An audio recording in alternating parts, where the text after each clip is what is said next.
Game 4 ng Los Angeles Lakers kontra nga dito sa Houston Rockets dito nga sa NBA Playoffs.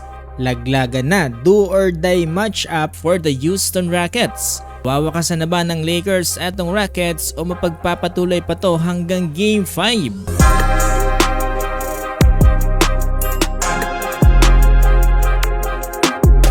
Game 4 ng Los Angeles Lakers kontra nga dito sa Houston Rockets. Ito mga boss, meron tayong panibagong update patungkol nga dito sa kalagayan ni Austin Reaves para nga dito sa Los Angeles Lakers. Itong nakarang Game 3, etong si Austin Reaves ay nakalist as questionable para nga sa LA.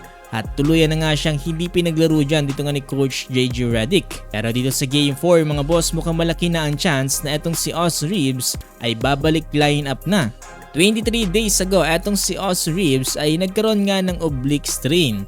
At sinabi nga dito ng Los Angeles Lakers, etong kanyang estimated timeline ay possibly tumagal ng 2 to 3 weeks. At ayun nga sa mga previous report na etong si Austin Reaves ay possibly bumalik nga dito sa Game 4. Sa ngayon mga boss, etong si Austin Reaves ay listed pa rin as questionable dito nga para sa Game 4, samantalang eto namang si Luka Doncic ay out pa rin. Pero para sa akin mga boss, baka hindi pa rin ito paglaruan etong si Austin Reaves dito nga para sa Los Angeles Lakers. Dahil nasa 3-0 standing naman na etong Los Angeles Lakers at mukhang safe na rin to mga boss no, para nga dito sa kanilang first round. Para sa akin, mas mabuti na hindi mo na ipilit etong sila Austin Reaves at Luka Doncic at paghandaan na lang mga boss no, eto nga magiging second round dito nga ng Los Angeles Lakers. Dahil mas matindi yan mga boss dahil possibly na makatapat nila etong ang Oklahoma City Thunder. Nakita naman natin itong regular season na talagang nahirapan sila dito sa koponan na to.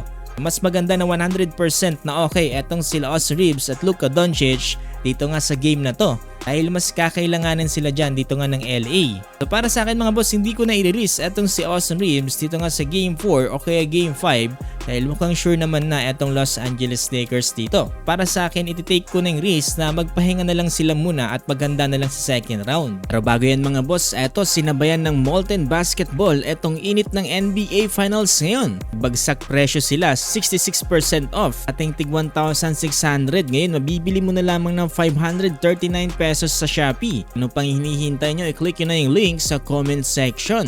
Para dito sa Houston Rockets, ayon sa kanilang head coach na si Ime Udoka, ang kalagayan ng KD ay very uncertain pa rin mga boss no, kung makakapaglaro siya dito nga para sa Game 4. Ayon nga dito sa kanilang coach ay talagang meron pa rin daw soreness etong si KD at hindi pa rin daw talaga maganda tignan etong ang kanyang sprain.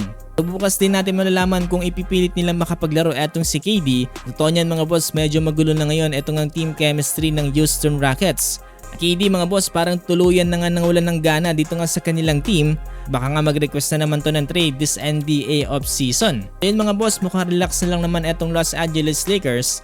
At kung sakali man matalo sila dito nga sa Game 4, ay pwede pa naman silang bumawi dyan dito nga sa Game 5. Kaya nga ng paulit-ulit nating sinasabi, wala pa nangyari sa NBA history na mula sa 0 ay nagawa nga manalo dito nga sa NBA Playoffs. Yun mga boss, good luck para sa Los Angeles Lakers at makikisuyo na sana ako sa inyo mga boss na paki-like itong ating video at paki-follow na rin itong ating page dahil magiging malaking tulong na yan para sa ating channel. Maraming salamat po talaga sa inyo mga boss.